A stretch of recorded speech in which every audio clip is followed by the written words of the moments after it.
بسم الله الرحمن الرحیم. سلام و درود. سوالی دارم، چرا الان با این همه ایمان اعتقاد چرا میاید اینکه ابرهای بارشی به صورت لوزی از دور ایران دور میزنه، بعد به صورت لوزی به هم پیوسته میشه و میره؟ اگر عکس ها رو بخواید دقت کنید، چرا این رو میذارید به پای انسان ها؟ خدا رو فراموش کردید؟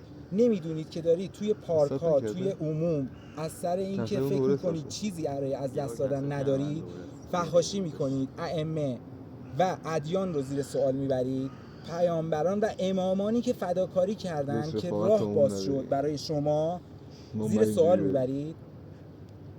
چرا به این فکر نمی کنید که الان که ایام فاطمیه است، دارن مردم اشک میریزن، دارن عبادت میکنن، دوباره قرار ابرهای بارنده وارد ایران بشه و شده؟ چرا فکر نمی کنید که طبیعت داره با این سرعت بهتون پاسخ میده که درک کنید که خدا وجود داشته و داره، بیهوده آفریده نشدید؟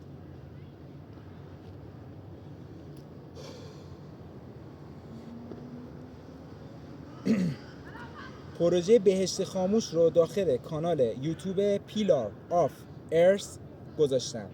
برید ببینید. کویر رو میتونید با آبهای چاه آب شور با یک وام کم هزینه و طی زمان 30 روز زنده کنید، جوری که با آب شور آبیاری دوام داشته باشه و با تلاش و ادامه تلاش تا 3 ماه ممکنه سبزه ها و محصولاتی رو ببینید که بدون بذر پاشی بهتون میرسه.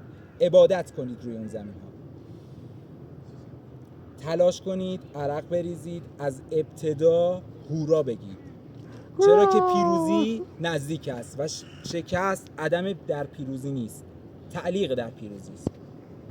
علمی بود که داشتم و امیدوارم در آینده گرسنگی جهانی رو از بین ببره. این پیغامی هم که اینجا میبینید، غذای خانگی سالم، یعنی غذای آماده، یامی غذایی که زجر نمیکشه، فقط آماده است برای خوردن. این رو هم بعداً در پروژه بیشتر اعلام خواهم کرد.